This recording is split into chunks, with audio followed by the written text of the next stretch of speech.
be the biggest storm of the year. Oh, no. How about OSU remote support? So welcome, everyone.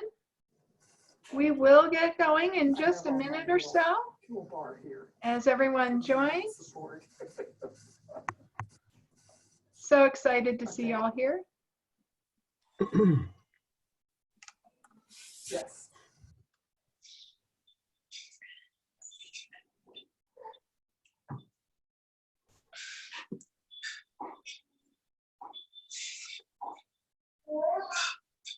Gosh, more names and everyone to recognize. This is wonderful. And new folks, hello, everyone. Welcome. Hello, everyone.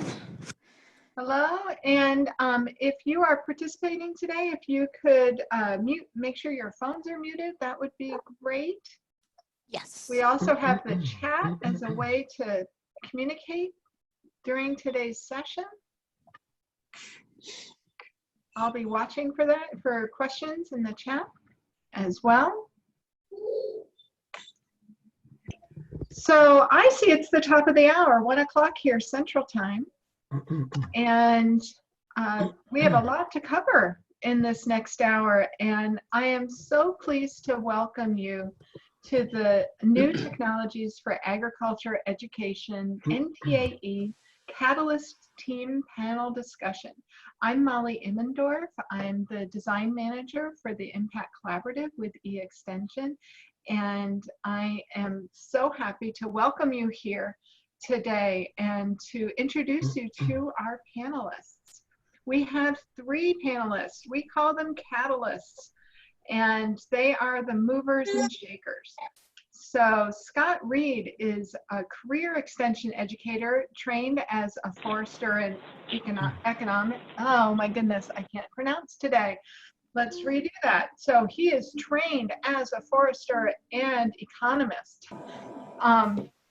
And most recently, after moving to Oregon State University, he became the Dean and Director of the OSU Extension Service and recently retired. He was the Vice Provost for University Outreach and Engagement. Also on our panel is Jimmy Hanning. He is an Extension professor, boy, I'm having word issues today. Extension professor and extension forage specialist in the Department of Plant and Soil Science at the University of Kentucky. He has served in extension administration for 14 years, including almost 10 years as the Associate Dean of Cooperative Extension at the University of Kentucky. Dr. Fred Schlutt is a career 40-year extension professional, having worked in Texas, Wyoming, Maine, and Alaska. He served the last 10 years as the director of Alaska Cooperative Extension, during which he also served as the 2017-18 ECOP chair. So welcome, panelists, and welcome everyone to our session today. And again, just to make sure that everyone mutes their phones and uses chat, I will start asking questions of our panel. So my first question to Scott is, what is the NTAE? Thank you, Molly, and hello, everyone. Thanks for giving us a little time today to expand the understanding and hopefully the penetration of this project. I should also take a minute just to acknowledge the support of Beverly Coberly. Bev is the Chief Operating Officer for the E-Extension Foundation, and she has continued to work with the 3 of us as catalysts to help us do what we've been brought on board to help with. The NTAE is a budget line in the federal budget. It's part of the National Institute for Food and Agriculture. It hovers around $1.5 million, although the slightly less than that is expendable after USDA takes their 4% cut. And the implementation of NTAE is guided by the E-Extension Foundation with a 5-year cooperative grant from NIFA. And this year, the grant happens to flow through Oklahoma State University, who's the prime award on this particular round. The NTAE requires that the work that we do is aligned with the USDA strategic plan, and we'll be describing some of the elements of that plan later in this meeting. And this year, the focus is on what's noted as E3, enhancing electronic extension. So that's kind of the high-level overview. Fred or Jimmy, did I miss anything that you want to emphasize? I think that's good, Scott. I do too. I think you covered what NTAE is. Okay, next question, Molly. Sure. So why are we seeking projects for the NTAE? Well, thank you, Molly, and it's good to be a part of this today. We're looking for projects because it is one of the deliverables of the grant that we look for ways to wrap some services around existing early stage, high impact projects that show off both two things: Extension's ability to impact issues that are of importance to America, and Scott referred to those very well. Those are in the USDA strategic plan, but also I'm going to call it maybe a proof of concept, but it's certainly to bring alongside these projects some terrific support individuals and efforts in multiple areas that are help these projects expand faster, maybe focus a little bit better, to hit their targeted audience well, to expand their scope in some cases if that's appropriate, and certainly then to show that they've made an impact. That's excellent. So what do you mean by early stage? Well, I've been thinking about that because we talk about early stage a lot, and we've kind of winnowed out some projects from time to time that really weren't early stage or not well developed enough. And I thought the best way to say that is what is not early stage. Well, Extension Gardner is not an early stage project. That's one that's fully mature. So I'm thinking of the one that I'm helping with most closely in North Carolina. They've got their curriculum. They've done some testing. They're really ready then to fully engage it and fully implement it. So that would be an early stage, and at that point where they know what they need to do, they know their audience, and we're going to be able to come alongside them and help. And I would add that the projects were also vetted within their own state, that there's a pilot test, that they've been on the ground for a while, and we've never really defined, how far or how long you have to be in the process. But it's important that you've had a pilot test and you've vetted and you've made changes so that it's reaching the intended audience and that you have expected outcomes. That's great. Actually, now that we're starting to talk about the projects that you're working with, we are in year one of the NTAE grant. How were the current projects chosen? That's an interesting process that we went through. First of all, the projects or the grant started on September 1st, and by the September 15th, we were charged to come up with 4 projects by October 1st. So we went into real critical mode in how you can identify projects in that short a time. And one of the things that we did is certainly go, looking at federal reports and just remember that even though we all hate to do federal reports, that information is used. And in this case, we went through a lot of databases looking for and tried to identify projects that we thought that were in there that we could further look at. And so we came up with a list of potential projects. Again, this go round, we focused on goal number 2, which is primarily in ag production and profitability, and then goal 2, which is basically nutrition based, or goal 2 and goal 7. We really focused on those, identified quite a few, made a lot of phone calls. It's important for us as a project that we get the endorsement from the director of extension in those areas. So we certainly made that that happen. And so, over a 2-week period, we made lots of phone calls. We identified some projects that were potential, and then we began to investigate those projects and how they would fit. Are they early adopters? Are they not? We did pick 3 right off the bat. One out of Nebraska, Weather Ready, and we picked that one. Weather Ready is really a project about climate change and working with producers to collect data so they can make informed decisions on their management practices on their farm or ranch.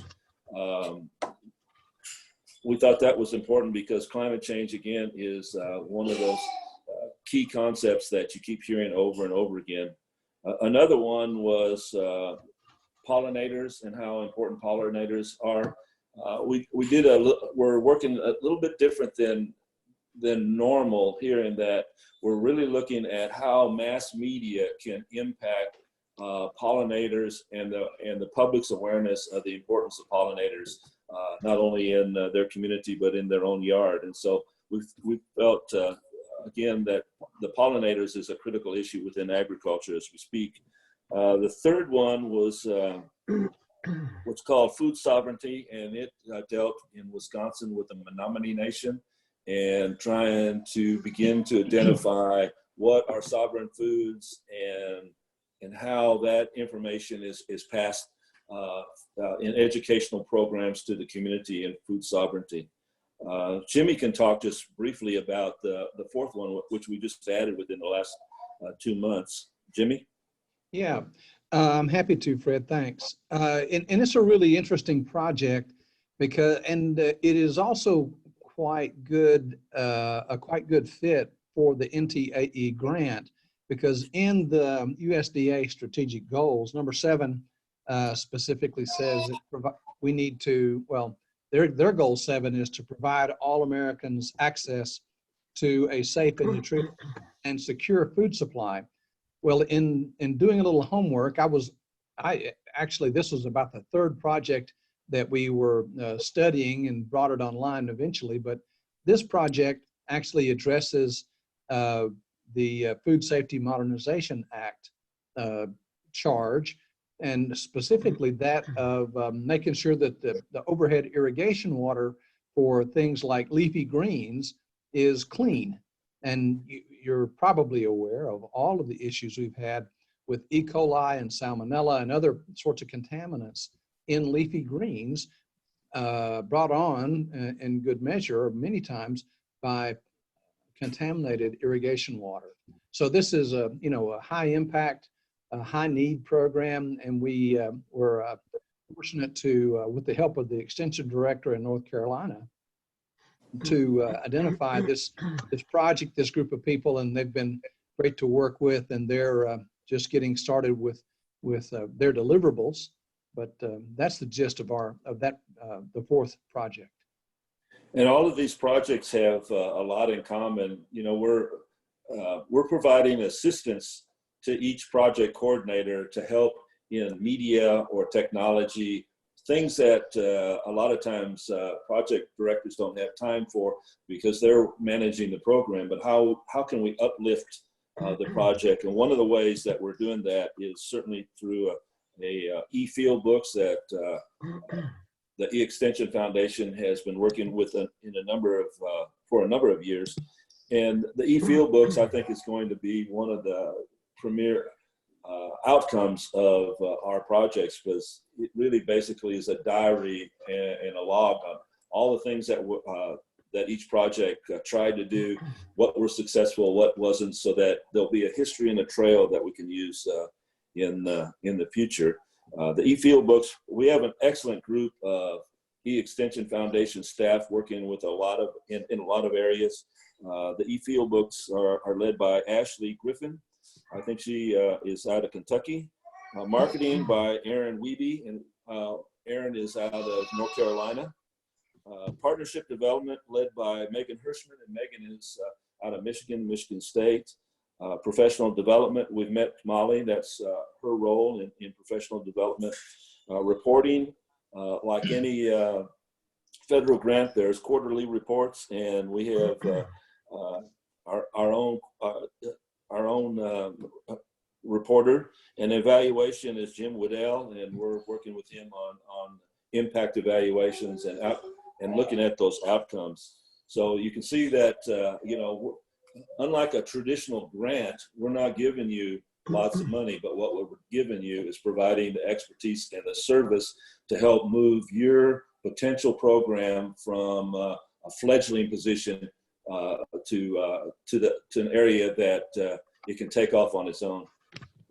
Megan and Molly?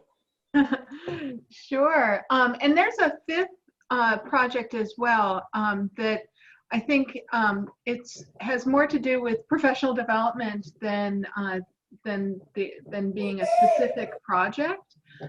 Like the others, there's one around you know, a technology tools professional development for cooperative extension professionals, and that one is also getting off the ground for this year.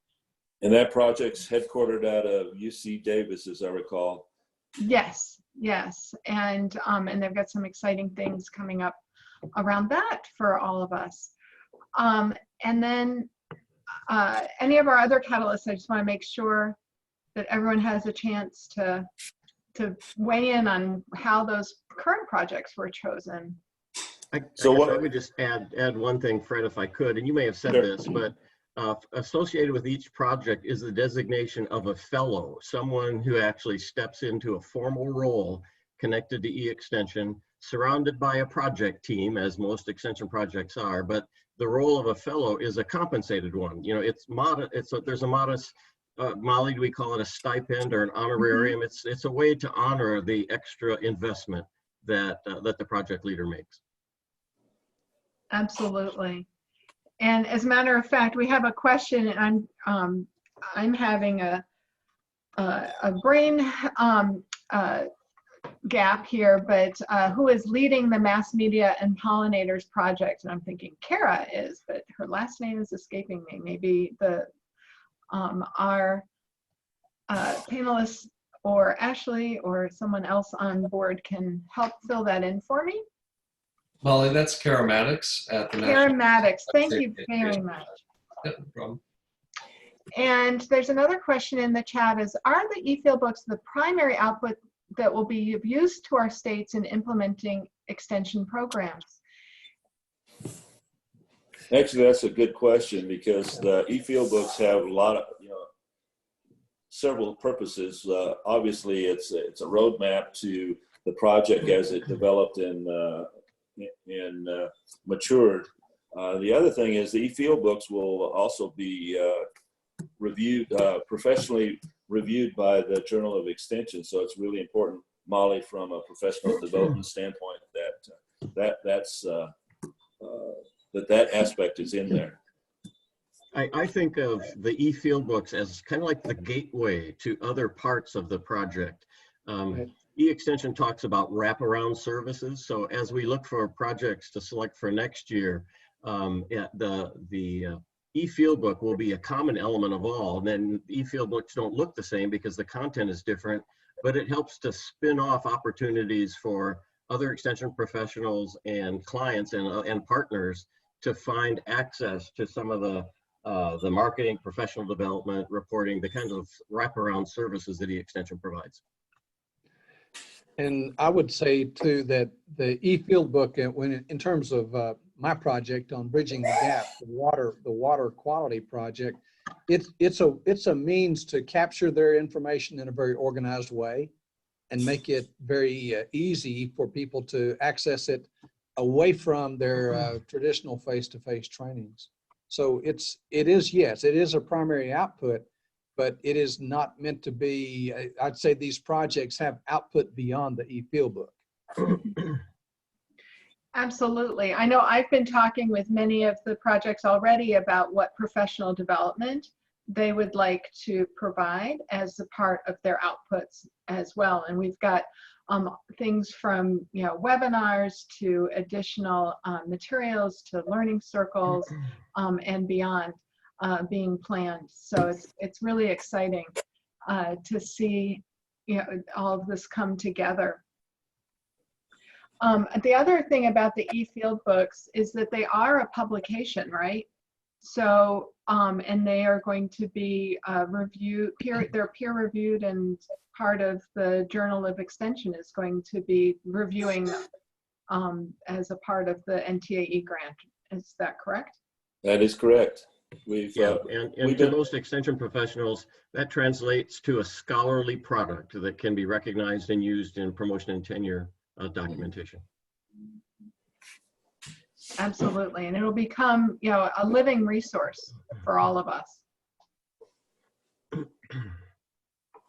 So we've talked about, what's going on now in year one, but there's year two coming up. What are some of the characteristics that you're looking for in year two? Well, let me recap briefly, and we've been on some of this information before, but early stage and high potential are projects that have some traction, but they have the potential for some impact in a fairly short period, in a 1 year, grant period. So in other words, you're looking for projects that align with the USDA plan. They're barely off the ground because, for something that is not very well defined or unproven, it's hard to create the tools and the impact that we hope for in the 1 year period. Now, we've talked to the USDA strategic plan goals. Let me recap them briefly. And there's a great webpage, so you can go deeper into these, including what some of the key performance indicators are that USDA is looking for. There are 7 strategic goals. The first one talks about ensuring USDA programs are delivered efficiently, effectively, with integrity, and a focus on customer service. That's more of an internal facing goal. Goal 2, which is one we selected for this year, it talks about maximizing the ability of American ag producers to prosper by feeding and clothing the world. So that's around ag profitability. Strategic Goal 3 is promoting American agricultural products and exports. Goal 4, facilitation of rural prosperity and economic development. Strategic Goal 5 is around strengthening the stewardship of private lands through technology and research. Goal 6, ensure productive and sustainable use of our national forest system lands. And 7, another one we chose this year, provide all Americans access to safe, nutritious, and a secure food supply. The Catalysts have determined that one of our areas of focus for year 2 will be some combination of goals 5 and 6 that focuses on wildland natural resources. Forests are a big and important part of USDA, largely through the U.S. Forest Service, but the extension focus is typically not on public lands as much as it on private lands. And so we'll be especially, seeking some early stage projects that work in the area of natural resources. So let me just provide a few examples of things to pique your interest. And then at some point, Molly, I hope that we can get some, thinking and more questions from those that are on this meeting with us today. But the kind of examples we will look for would be a project that serves new audiences, a project that serves old audiences in a new way, a project that uses different modalities for delivery.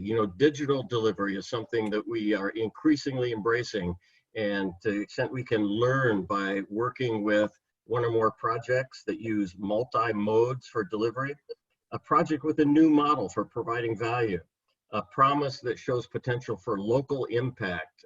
Something that clearly distinguishes the work of Extension across the land is our local presence and local impact. And finally, a project that encourages external partners to co-create the next steps of the project or assist in funding or implementation of the project.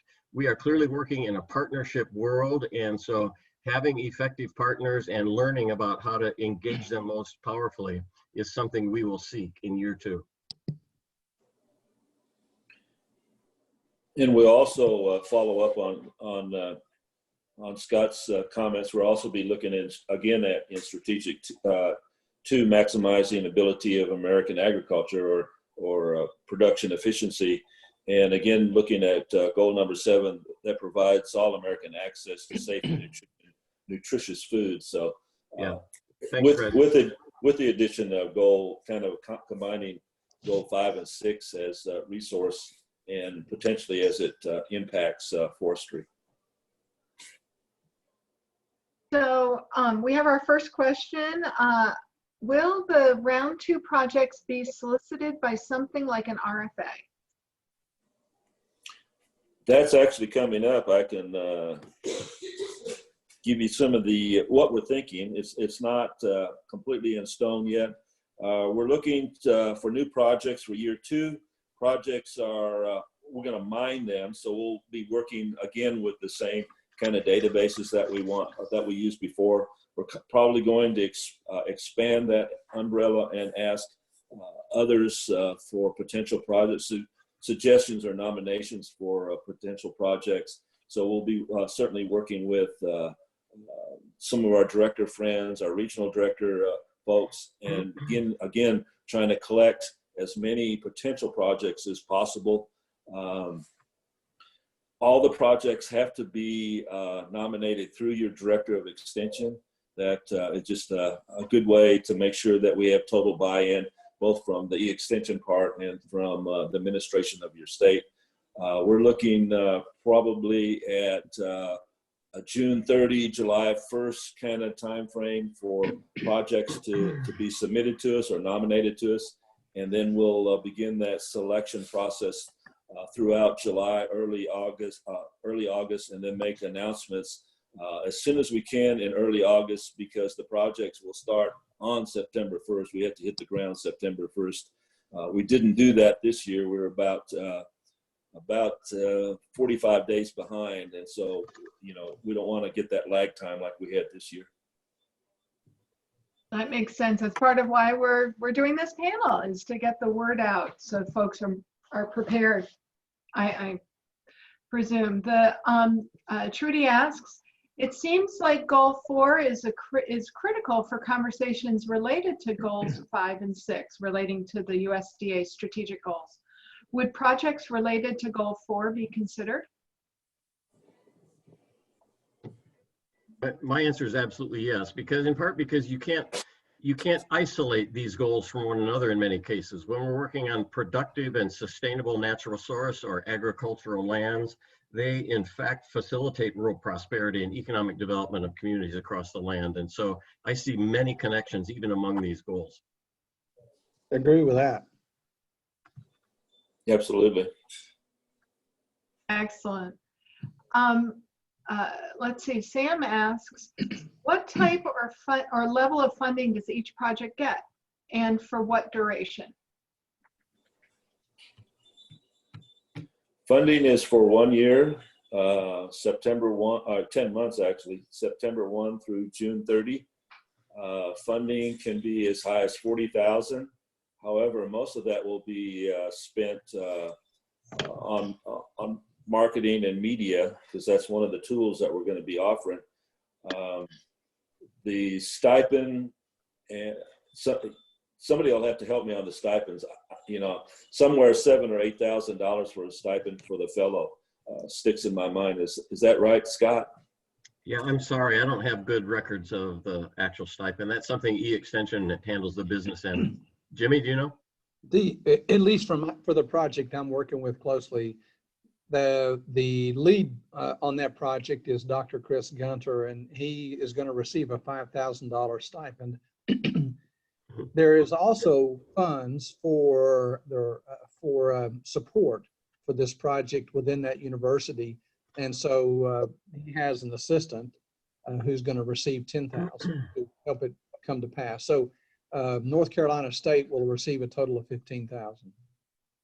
And that doesn't count the marketing funds that may or may not come depending on the project and whether or not we're successful in bringing that to bear. Yeah, we do have one project that doesn't really have a direct media kind of aspect to their project. They're doing more indirect and one-on-one campaigning with other folks that would be interested in their project. So 40 is the max, and then if your project's selected, then we negotiate, or E-Extension Foundation negotiates the level of support. And it sounds like it might be independent to each project about, the based on, what the goals are for that project. And what they need to carry it off. What they need to make it work for them. Exactly. Well, we have found of the 4 projects we selected, everyone is different. And so we've become, very flexible to meeting the needs of the project that we've looked at. So none of the rules are rigid or in stone. We're looking for projects, again, that can have high impact and do that quite quickly. So there is a question around the marketing, but why don't we put that one aside for now, and we will address it, Mark. But let's think about the what's being a part of this year 2 NTAE grant would be beneficial for everyone. I think that has 2 dimensions. I think there's some internal benefits that will come along and external as well. We can start with the obvious external benefits.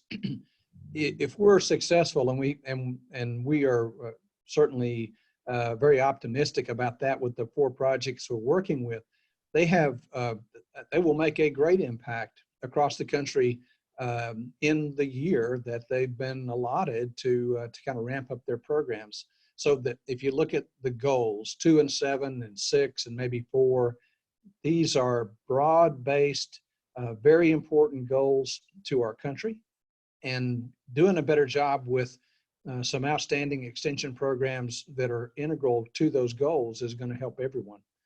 The internal goals dimension is going to look a little different. One of the things that I'm excited about is the fact that we are, or I guess the e-extension team is flexible enough that they're able to change on the fly. They are able to, for example, they have identified some technical help to help take documents and work with the WordPress interface to facilitate the ebook creation. And that's a new construct this year as we got into this. So the internal benefits can be, then I'm thinking of the Bridging the Gaps North Carolina project. They are going to learn a lot about e-field books and about the new ways you can present materials online. They're going to get some help doing that. And I think that's huge. And further internal is that every one of these projects has a professional development dimension to it, so that not only will we learn how to help that group learn how to have impact, maybe broader, faster, and better, but they will also then be able to train others both in that subject matter and how to deliver it, but also then in some of the techniques we're using. So quite a bit of benefits to a project being a part of this in year 2. Absolutely. We're learning all along, right? All together as well, which is always a benefit. You bet. So what's the application process or timeline? You talked a little bit about this, Fred, but just to make sure that we're on the same page. Right now, as I mentioned, June 30, we'll be looking for those applications and nominations from directors to come to e-extension. That'll be June 30th. And then, as I mentioned, we'll be going through the review process, making lots of phone calls to potential applicants, trying to get a better understanding of their project. We'll make the selections hopefully by the 1st of August. And once we make those selections, and the one thing I can tell you, we're looking, we only identified 4 this first year. We're looking this year up to 12 different projects that we might be able to support. A lot of that has to do with available funding. And like most, in this case, the grant begins and ends on June 30. So we're looking, maybe anywhere from probably 6 to 12 different projects that we'll be looking at and making awards to.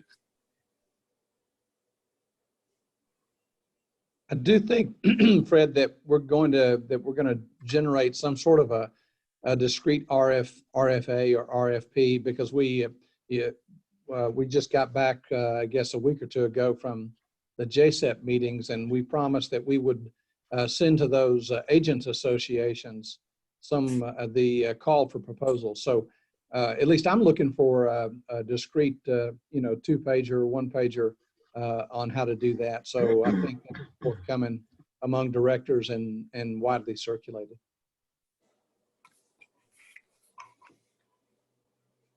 So I think, go ahead. I was just going to ask if that did that answer that question, because I only heard about half of it. Yeah. I think we got all the timelines, and we will reiterate as well. And I think this will get to Mark's question about the marketing funds, but more broadly, what kind of support can the year 2 projects expect?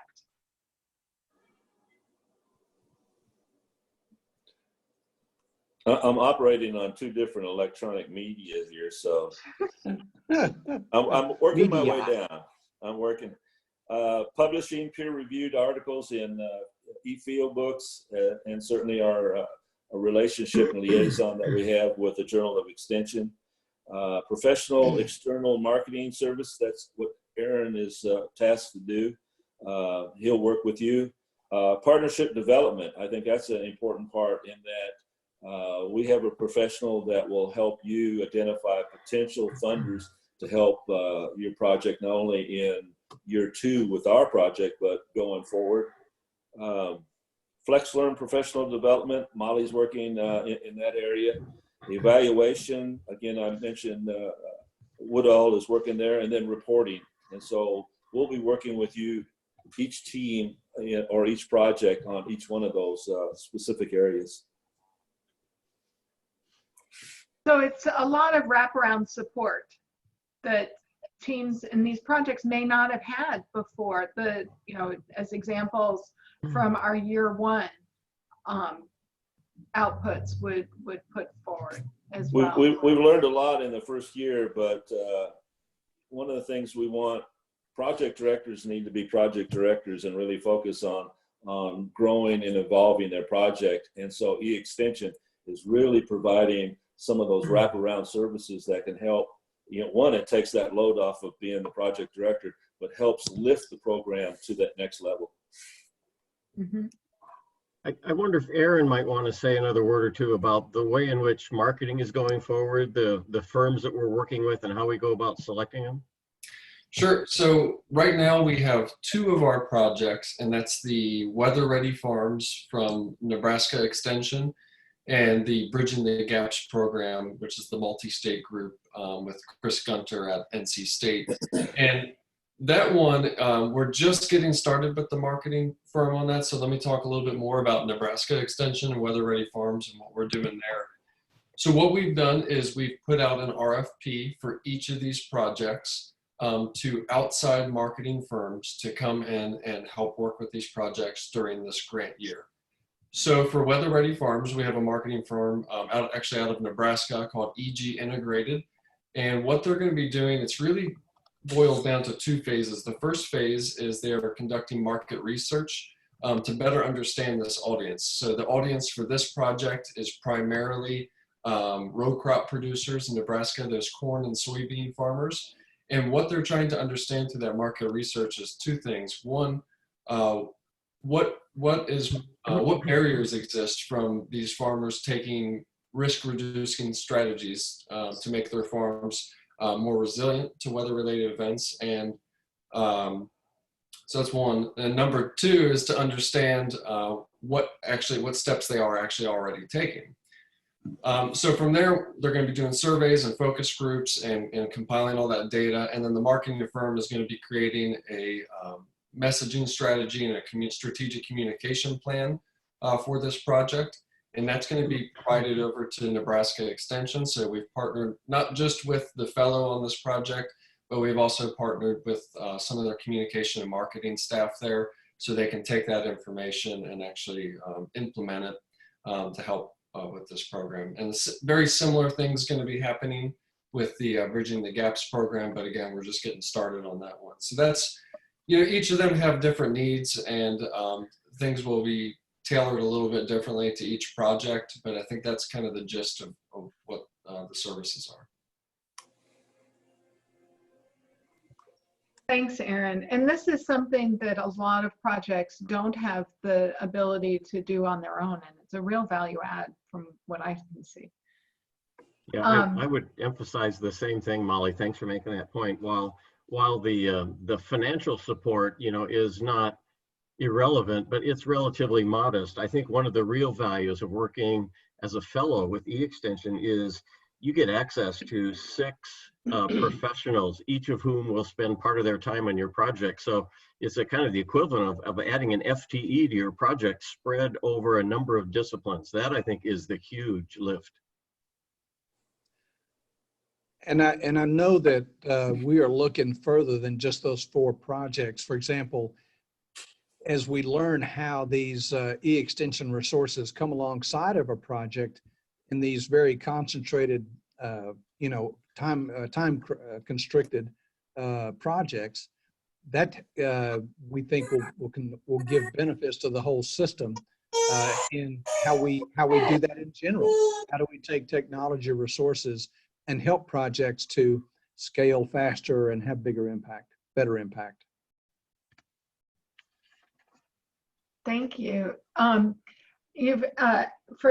We do have some folks who can't see the chat, so I love this question. It's been asked and answered in the chat, but Rick had asked, do the 3 wise men keep connected with lead extension administrators in the institutions/states where these projects are located?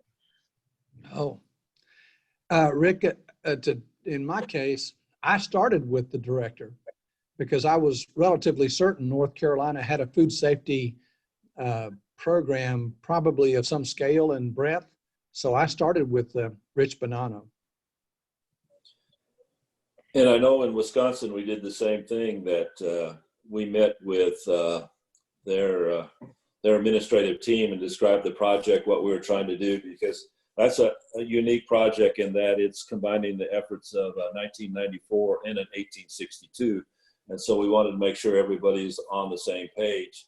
And we continue to do that, keep them updated and make sure they understand where the projects are, because in the Wisconsin Menominee project, we're actually dealing with two different organizations that have personnel from each working together. So my answer to your question, Rick, is it's a simple yes. Directors have been involved in each case. And in year 2, we look to strengthen that by having directors have fingerprints on candidates as they come forward.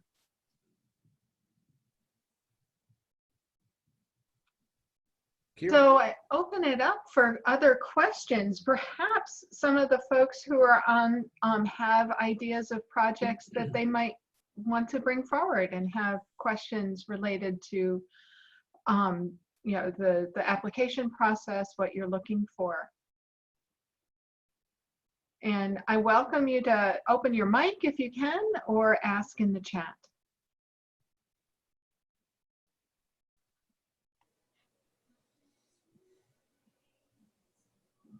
Hi, Molly. This is Capri. We chatted at JSEP a little bit about the idea of a scalable biosecurity project. I think it would be very timely, especially with some of the threats that are across various species and various realms. So would we try to fit it into one goal, the goal 2 or goal 7? It could fit nicely into one or the other. And when we go through the application process, do we have to identify a goal, or is that something that that your team would do? Scott, I think you answered that question earlier in your first comments. Yeah, I mean, it is a good question. And because we haven't refined the format for recruiting ideas, I don't think we've talked about whether the strategic goal must be identified. But my opinion is it's less important to be precisely tied to a goal than to be one of these innovative project ideas that we want to test. It's likely to be connected to one or more goals given the relationship among them. So I wouldn't get hung up on it has to be in the bullseye of one and only one goal. I don't think it's a bad idea when the RFP comes out to mention how you think it may be related to one or more goals. And along those same lines is that, should we identify, I have some plans and some ideas of where I would have liked to take my project. Would that be part of the proposal? And if that is, do we have to fall under that umbrella, or would you develop new ideas or propose other, perhaps better strategies?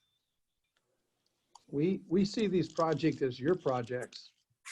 And the only time I think we will impact your goals is if we both mutually agree that maybe there's a way to focus one or more of them. But we very much want this to, your involvement in this project, if it comes to pass, to just be able to do a better job of what you've got in mind to do.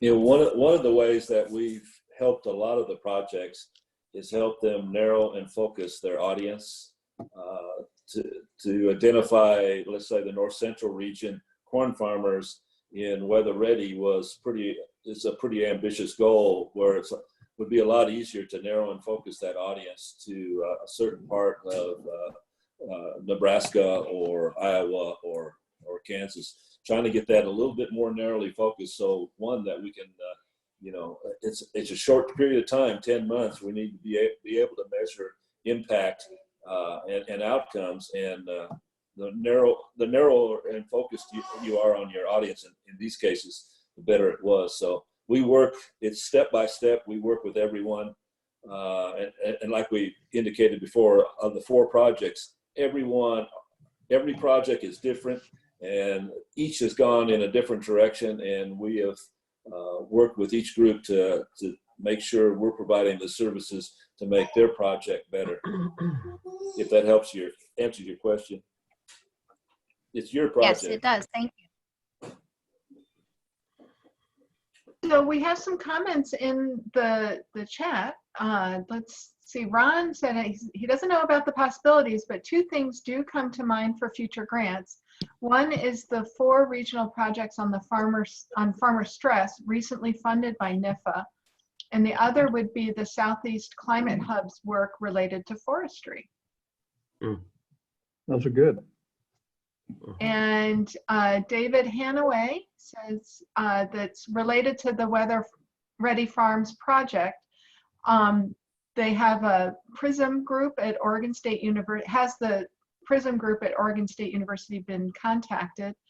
That they produce the gold standard national and state climate maps, and are working with the USDA risk management agency related to crop insurance.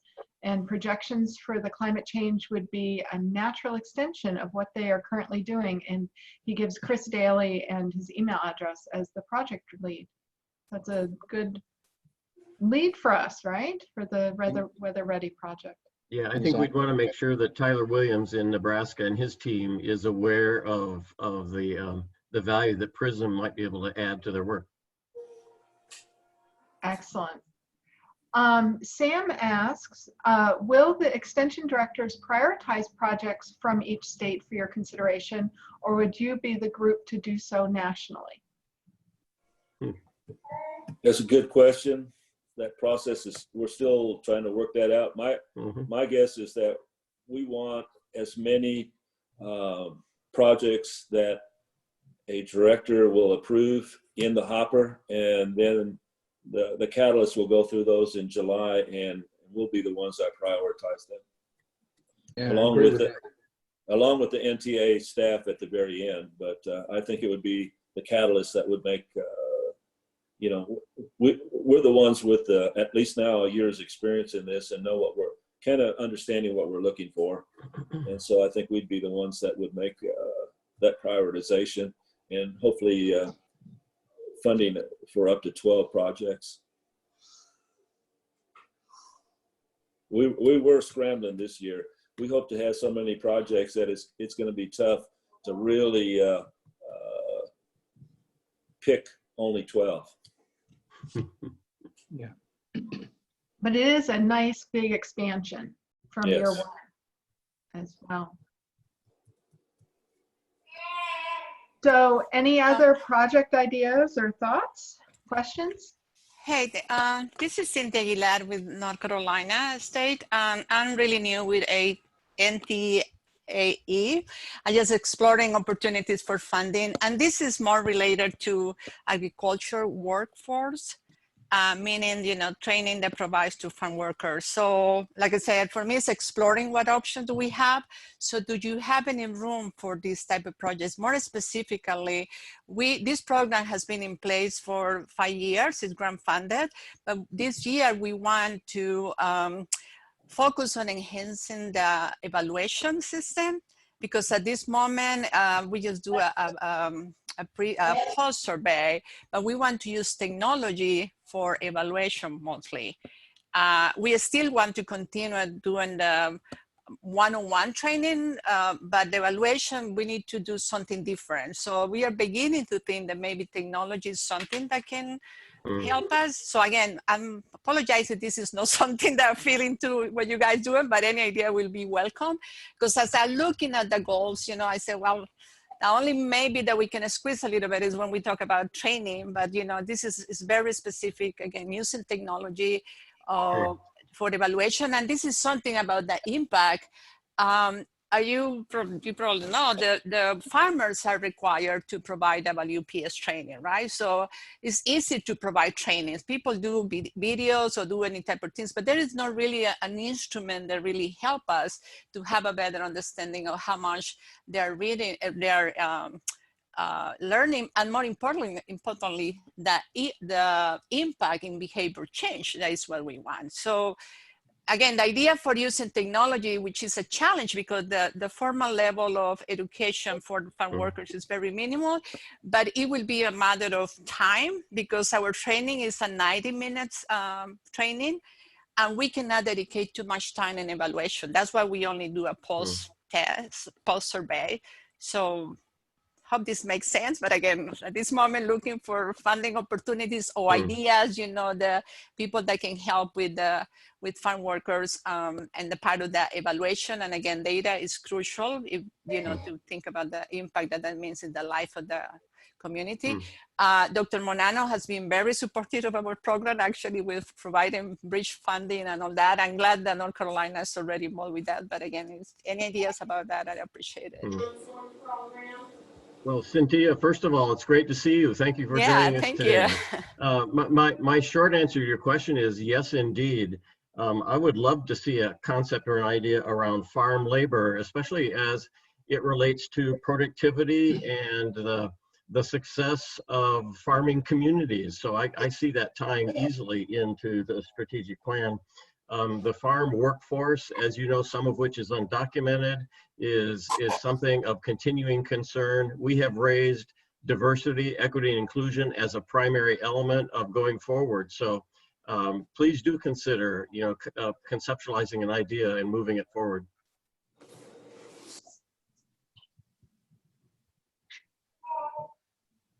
So in the chat, Barbara had asked, are there printed or web-based materials outlining the request and process that we can share with others?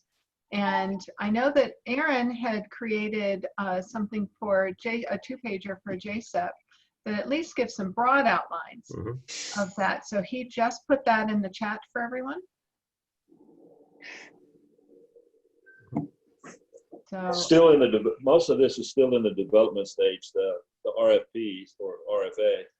So that will be coming out shortly. absolutely. But this is at least some initial information that we can share. Yep, that's a good source of information.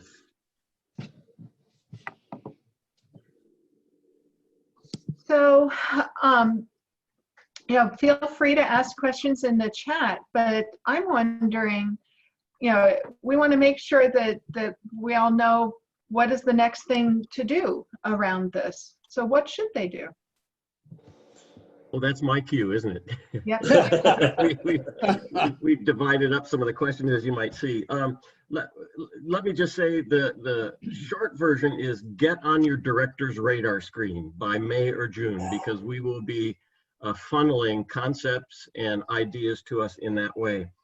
This project will be successful if we identify extension professionals to take their great ideas and programs, expand and improve them with these wraparound services from e-extension. I'm a real stickler on innovation, so I would really urge people to have something that's sort of untested and willing to try and learn as we go forward. This is a learning opportunity for all of us, and every project will have some lessons associated with it. And also thinking a little bit selfishly, I think if we do this really great, it will allow NIFA and extension to shine inside of our federal department, inside of USDA.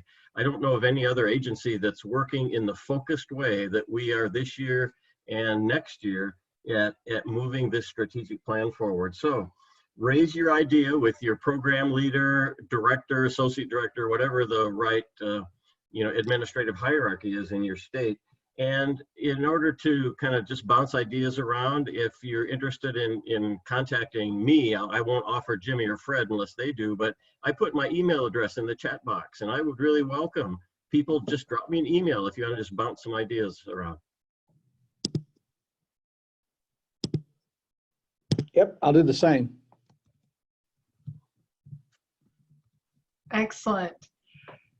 So we do have a couple more questions in here, and I do want to say, as part of your next steps, to also consider leading a team for the Impact Collaborative Summit that's coming up on April 28th and 29th, and it's going to be completely virtual. So you don't even have to travel, but you could incorporate community members and other team members to help more fully realize your project idea, perhaps, to then bring forward for the NTAE grant. So the questions, Ron asks, do you yet have any results that would fit into the NIDB? And I'm not sure what the NIDB is. Perhaps you all do? The National Impacts Database. Thank you. And we haven't entered any yet because it's a current year, but that was one of the places we spent most of our time mining and looking for potential projects. Right. And then Barbara is confirming we're looking for a 10-month project and up to 40K. And is there any IDC or overhead rate? I've not heard of any, but that's e-extension foundation question. Mm-hmm. Yeah. And I don't know that the person who might have that answer is on today. So that would be, part of the discovery process. My guess is no, but that's a guess only. You'd have to check, or we'll check with e-extension foundation and how they how they work with each individual institution. Exactly. Right. It sometimes is different depending on the institution. My guess is since we're basically providing tools like the media, and we actually pay for the media directly, we're talking about amounts probably less than $12,000. And I know in my institution, we didn't even bother with that. We'd spend more money than we would make by going that direction for small amounts of money. So as we're coming to a close, any final thoughts?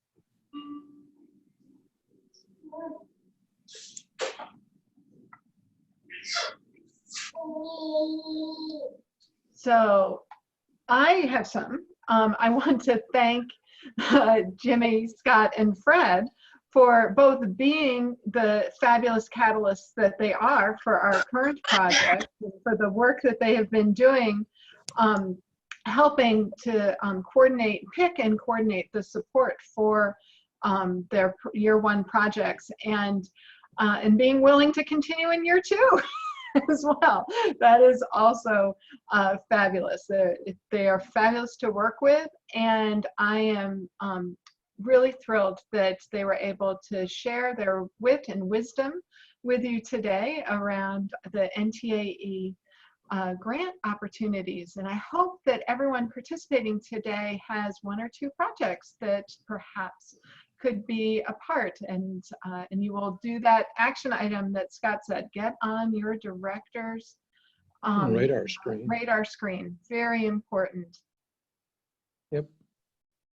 Thank you, Thank you, Molly. Molly. Thank Thank you. you. Bye-bye, everyone.